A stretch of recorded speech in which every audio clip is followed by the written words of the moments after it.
Сәлем қыздар, давайте бүгін осындай әдемі корзина жинаймыз. Ең алдымен сіздерге осындай люлька керек болады. Бұл базарда где-то 2,5-3 мың теңгеде тұрады. Енді клиенттің қалауынша толтырып жатырмын мен. Осындай ішіне 5 чай в тубе салдық, 10 осындай кішкентай бутылочкалар салдық, без ничего, без наполнения. Дизайн осындай нежный, мишкамен болды.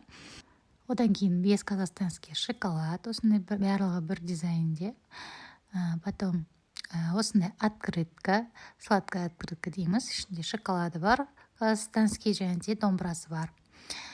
Метрикасы жазылған. Потом клиенттің қалауынша орамал салдық. Орамал болғанда майлық деп айтады, кейде бет орамал деп айтады. Осындай кішкентай осындай оформление әдемілеп жасадық. Сыртына розовый қағазбен орап. Осылай толтырдық. Сыртын пакетпен кигіземін. Қазір осындай үлкен пакетпен, пакетім қатты үлкен болып кетті, оның жартысын қидым. Одан кейін розовый лентам тазылып қапты, ақ лентамен байладым. Және де үлкен биркасын салып, осылай әдемілеп ленточка етіп байлап бердім клиентке.